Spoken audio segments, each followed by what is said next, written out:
What happened when an undercover CEO stepped into a struggling coastal diner and discovered one of his waitresses was secretly homeless and still helping others every night?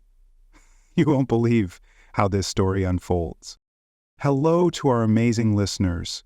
You've got great taste in powerful real-life stories that touch the heart and inspire change.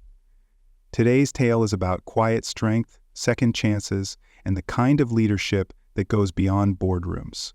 So grab a cup of coffee, settle in, and get ready for a journey that starts with a disguise and ends with a transformation you won't forget. Elliot Ramsey hadn't stepped behind a grill in over 2 decades, not since the early days of Seabreeze Grill, the little diner on the coast that launched a national restaurant chain. Now, at 55, he found himself slipping into a stiff kitchen apron and answering to the name Ray. It wasn't vanity or nostalgia that brought him back. It was whispers, rumors filtering up through middle management, and quiet customer complaints, low morale, staff turnover, a culture shift from warm and welcoming to cold and corporate. Seabreeze wasn't just any location, and it was his first. And hearing that it had become unrecognizable struck a nerve. Elliot had built his company on respect, for workers, for customers, for the craft of service itself. But somewhere along the way, spreadsheets and shareholder calls had replaced the sizzle of the flat top and the rhythm of a real rush. He didn't want a report, he wanted truth. So he went undercover, shaving his beard, trading tailored slacks for kitchen whites, and renting a room at a modest motel down the block. He didn't arrive with cameras or press releases, just a resume forged with a fake name, a story about needing a second chance, and an eagerness to work the lunch shift.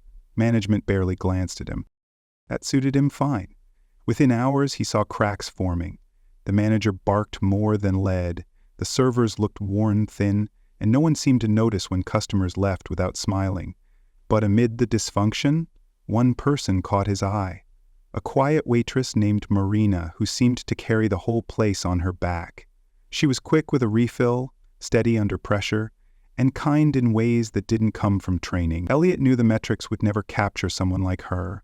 And something about the way she disappeared at the end of every shift, head down, bag clutched tightly, eyes scanning the lot, told him there was more to this story than poor morale. The whisper that had drawn him back was no longer a rumor. It was a sense, low and growing, that the real story hadn't yet begun. Marina Blake moved like someone who didn't have time to waste. She arrived early, stayed late, and glided through the chaos of the Seabreeze Grill with practiced efficiency and an almost eerie calm. She wasn't loud, didn't joke around with the kitchen crew like the others, and rarely accepted help, even when her section was slammed. But Elliot, posing as Ray, saw the way she anticipated customer needs before they asked. How she smoothed over awkward complaints with grace that managers twice her age couldn't muster. She had an unspoken rhythm, refill mugs before they ran dry, step in quietly when a coworker dropped the ball, smile even when her eyes looked tired. It was clear Marina wasn't just a good waitress, she was holding the whole shift together. Still, there were signs something wasn't right. Her shoes were worn thin, the soles fraying at the edges. Her uniform blouse, though clean, had begun to fade. She always turned down free staff meals, claiming she wasn't hungry or ate earlier, though Elliot never once saw her touch food during a shift. When the others joked or made plans after work, Marina offered a polite smile and slipped out the back door. She was kind, yes, but distant, as if building walls came easier than accepting friendship.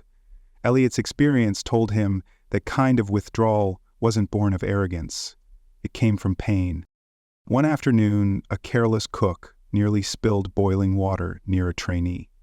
Marina reacted instantly, pulling the younger woman aside and taking over without a word of complaint. She didn't seek thanks, didn't wait to be praised, she simply got back to work. Watching her, Elliot felt something shift. This wasn't just a staffing issue. Marina was the thread holding this place together. And yet, something about the way she always looked over her shoulder when walking out the door, made his stomach turn. There was a story in her silence, a reason behind her retreat. He'd come to fix morale and improve operations, but now the mission felt personal. Marina wasn't just another employee. She was a storm wrapped in stillness, and Elliot couldn't look away. The rain was falling sideways the night Elliot finally followed Marina. He hadn't planned it, not really, but something about the way she rushed out after her shift, clutching her faded backpack and keeping her head down, had gnawed at him for weeks.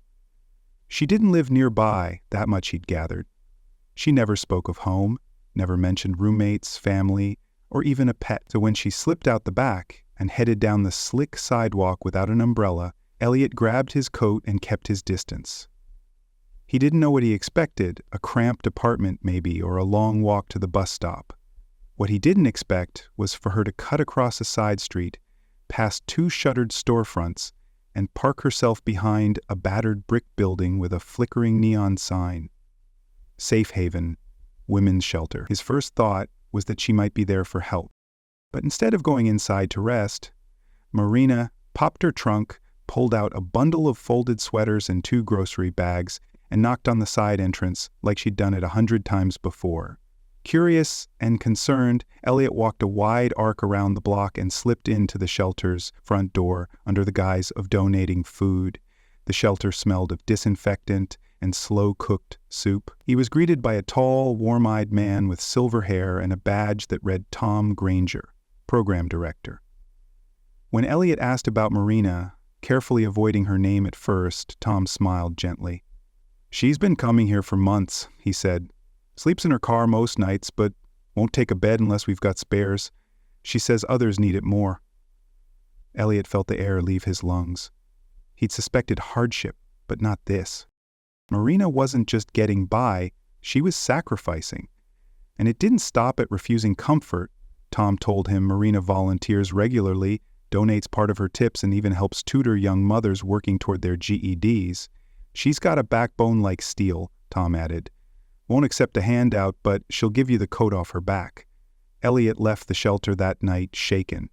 Marina wasn't just resilient, she was quietly heroic. And while she disappeared into her car under the rain-soaked lamplight, Elliot sat in his own parked car across the street, gripped by guilt. He'd come to uncover operational failures. Instead, he found a woman hiding in plain sight, giving more to others than she had for herself. The first time Elliot saw him, it was a fleeting shadow beneath a street lamp near the shelter. A man lurking just beyond the pool of light, watching Marina as she unlocked her car. She didn't see him, or maybe she did and chose to ignore it. But Elliot's gut clenched. Over the next week, Elliot began noticing subtle changes in her. Marina was still composed, still efficient, but her eyes flicked to the windows more often. She flinched when the diner door chimed unexpectedly, and her shoulders tensed any time a man raised his voice. Then, one night, as Elliot walked the block near the shelter out of quiet habit, he saw it unfold. Marina had just left the building when a tall figure stepped out from behind a dumpster and blocked her path. Her entire body froze. The man, mid-30s, rough around the edges, wearing a smirk that didn't reach his eyes, said something Elliot couldn't hear, but the tone was unmistakably smug. Marina's response was quiet, clipped. She tried to move past, but he grabbed her wrist. Elliot moved on instinct. "Hey!" he barked, crossing the street without thinking. The man released her and turned, sizing Elliot up with a sneer. "Mind your business, old man." Elliot didn't flinch. "She's under my protection," he said flatly. The man muttered something about always running before stalking off into the night. Marina looked at Elliot, her expression somewhere between gratitude and dread. "You shouldn't have done that," she said, voice shaking. "I'm fine." But she wasn't.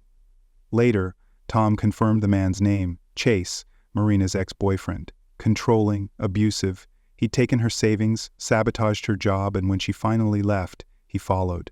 The shelter had helped her get a restraining order once, but Chase was smart, always staying just far enough away to avoid arrest, close enough to terrify. Elliot sat in his motel room that night, staring at the wall. This wasn't just about dignity anymore. It was about safety. Marina wasn't just in need, she was being hunted. And while she kept showing up to serve pancakes and coffee with a polite smile, Elliot now saw the truth. She was walking through fire every single day and doing it alone. Until now. Elliot knew he couldn't fix Marina's life overnight, especially not with a grand gesture she'd be too proud to accept. So he started small. Each night after closing, he left an extra sandwich in the break room fridge, slipping a sticky note on it that read, "Extra, take if needed." He never acknowledged it, but each morning the sandwich would be gone. When a cold snap swept through the coastal town, he left a thick pair of thermal socks and hand warmers in her locker, with no note at all. Marina never mentioned them, but Elliot caught a glimpse at the socks beneath her jeans a few days later. These quiet gestures weren't about pity, they were about dignity. Over time, Marina's guarded nature softened, little by little. She began to offer him real smiles instead of polite ones, and even chuckled at one of his dry jokes during the dinner rush. That laugh stayed with Elliot for the rest of the night. It was the sound of someone remembering they still had joy inside them. One evening, when a new trainee dropped a tray of plates during a busy hour, Marina stepped in instantly, not to scold, but to guide. She steadied the young woman's shaking hands, reassured her it wasn't a big deal, and had the mess cleaned before the manager even noticed. Elliot watched it unfold and realized something he'd been suspecting for a while. Marina was already leading, whether she believed it or not. Later that night, as they both wiped down tables in the quiet after the crowd had cleared, Elliot casually said, "Management's looking to promote someone to assistant manager." Marina paused, mid-wipe. "Oh?" she said, guarded again. "Yeah," he replied. "Someone calm under pressure who knows how to handle people. Someone like you." She blinked, then laughed, quick and dismissive. "Me? Not a chance." Elliot didn't push. "Just think about it," he said. She didn't respond, but he saw something flicker in her expression.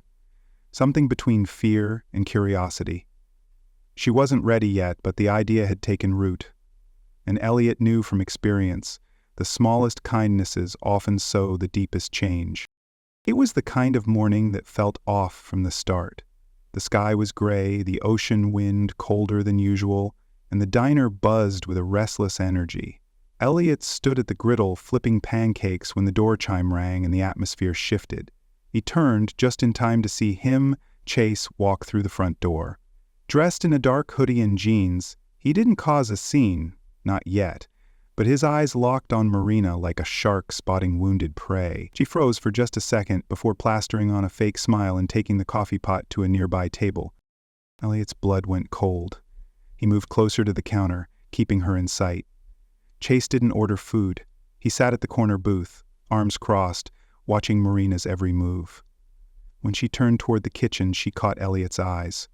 Her smile vanished.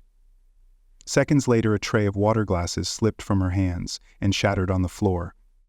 The diner hushed. She muttered an apology and crouched to clean it, her hands trembling. Elliot moved swiftly. "I've got it," he said, crouching beside her. "Take a break." She shook her head. "No, I'm fine." But she wasn't. Later, in the alley behind the diner during a break, she lit a cigarette with shaking hands, her eyes scanning the sidewalk. Elliot followed quietly. "You shouldn't have to deal with him alone," he said. Marina didn't look at him. "I've been dealing with him alone for 2 years, she muttered. "You don't get it. He shows up, stares at me, says nothing, then disappears before I can do anything. He wants to scare me. And it works." She finally turned toward Elliot, her voice cracking. "You don't know what it's like to lose everything. Your home, your name, your safety, to live like a ghost in your own life." Elliot swallowed hard. "You're right. I don't know that kind of fear. But I know what it feels like to be invisible, to have people walk past you like you don't matter, to doubt that anyone sees what you're carrying." Marina blinked at him, surprised by his honesty. "You see me?" she asked quietly. "I do," Elliot said, "and I won't let him hurt you, not anymore." For a long moment they stood in silence, the sea wind whipping through the alley. Marina didn't say thank you. She just nodded, wiped her eyes, and walked back inside, standing a little straighter than before. The decision to tell Marina the truth weighed heavier on Elliot with each passing day. After the incident with Chase, things between them had changed, subtly, but unmistakably. Marina no longer brushed him off. She listened when he spoke, accepted small gestures without suspicion, even laughed once or twice during their late shifts. But Elliot knew the growing trust between them was fragile, built on borrowed time and borrowed identity. He couldn't keep hiding behind the name Ray. She deserved honesty. So one night after the diner had closed and the last chairs were stacked, Elliot waited for her in the corner booth. The lights dimmed, his heart pounding like he was back in his 20s asking someone to prom. Marina entered from the back with her apron draped over one shoulder, surprised to find him sitting in the dark. "Everything okay?" she asked, cautious. He nodded slowly. "There's something I need to tell you, something I should have said a long time ago." She slid into the booth across from him, arms crossed. "All right, let's hear it." Elliot drew a long breath. "My name isn't Ray, it's Elliot Ramsey." Her eyes narrowed, confused. "Ramsey, as in—" "Yes," he said. "I'm the owner of Seabreeze Grill, of the entire chain, actually." Marina leaned back like he'd slapped her. "You're joking." "I'm not." "So what, this whole time? What was this, a corporate sting? Some kind of undercover boss routine?" Her voice was rising now. Elliot held up his hands. "At first I came here because I heard the place had lost its soul. I wanted to see for myself. But then I met you." She laughed bitterly. "Of course. The sad waitress with holes in her shoes makes for a great redemption arc, huh?" "No," Elliot said firmly. "I stayed because of you. Not because I pitied you, but because I respected you. Because you showed up every single day, even when the world gave you every reason not to." Marina's shoulders slumped slightly, her anger giving way to exhaustion. "Why now?" she whispered. "Because I want to offer you something real. The assistant manager job is still yours if you want it, but this time the offer's from me. Not Ray the cook. Me, Elliot Ramsey, a man who sees your strength and wants the rest of the world to see it too." Marina didn't answer, but her expression softened, and for the first time, she didn't look like she was preparing to run. Elliot came in early the next morning, his eyes scanning the diner like they always did now, but Marina wasn't there. She didn't show up that day, or the next. He tried not to panic, tried to remind himself that she needed time to process the truth. Still, by the third morning, he found himself pacing near the hostess stand, checking the clock more often than was reasonable. Just as he was about to call it quits for the day, the bell above the door rang. Marina stepped inside, a quiet storm of resolve. Her hair was neatly pulled back, her uniform pressed, and, for the first time, she wore new shoes. She walked straight up to him, her eyes steady but unsure. "I've been thinking," she said, "and I want to try." Elliot's heart swelled with a mix of relief and pride. "You sure?" he asked. She nodded.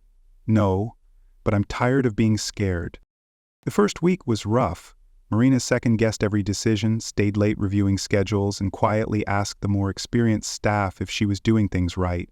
But Elliot watched how the others responded to her, with respect, not resistance. When a shipment came in wrong, she coordinated the fix before the general manager even knew. When a customer had a complaint, she handled it with such grace that they ended up leaving a tip twice the bill. Bit by bit, she grew into the role. Elliot kept his distance, letting her make mistakes, supporting her only when needed. She didn't need saving. She needed space to believe she could stand on her own. And she did. By the end of the month, Marina was managing the floor with quiet confidence, solving problems with the same calm certainty she'd always shown as a waitress. But now, it carried authority. The regulars began asking for her by name. Staff came to her first when something went wrong, and Elliot, watching from the corner of the kitchen or the office window, saw what he'd hoped for. Not just survival, but transformation. Marina wasn't just rising, she was leading. And in doing so, she reminded everyone around her, including Elliot, what true strength really looked like. A month into her new role, Marina sat across from Elliot in the quiet corner booth where he'd once revealed his identity. The dinner rush was behind them, and the hum of the dishwashers provided a steady backdrop. She looked nervous, fingers tapping the edge of a clipboard. "I've been thinking about the shelter," she began. Elliot leaned in, curious. "Go on." Marina hesitated, then continued, is there really living it? It wasn't just food or beds people needed. It was hope, a shot at something better. What if we partnered with them, offered job training or part-time roles to women trying to get back on their feet? The same chance you gave me. The idea hit Elliot like a wave. It wasn't just a good plan, it was her plan, born from the very struggle she had once endured. He didn't even pause. Let's do it, he said. Full support, full budget, you take the lead. By the end of the week, Marina had already drafted a proposal and scheduled a meeting with Tom Granger at Safe Haven. Returning to the shelter felt different this time. No longer a ghost slipping through the shadows, Marina walked through the doors as a woman with purpose. Tom greeted her with a proud grin. "Assistant manager, huh?" he said. "Looks good on you," she laughed, handing him a folder. "We're hiring part-time and offering on-the-job mentorship. It won't solve everything, but it's a start." Tom opened the folder, his eyes skimming the plan. "This could change lives," he murmured. "It already has," Marina replied. Back at the diner, she posted the first job opening on the staff bulletin board. Beneath it, she placed a note, "Second chances aren't given, they're built. Let's build them together."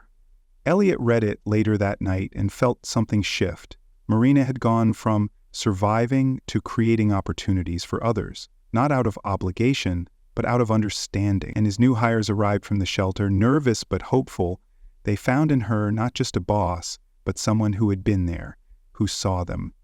Marina wasn't just giving back, she was paving a road for others to follow. The ocean breeze was cool that evening, carrying with it the faint scent of salt and fried clams as the last of the boardwalk lights flickered on. Elliot stood leaning against the railing, hands in his pockets, watching the tide roll in and out like time itself. He heard footsteps behind him and turned to see Marina approaching, her silhouette framed by the orange glow of the street lamp. She wore her assistant manager name tag with a kind of quiet pride now, no longer self-conscious about the title.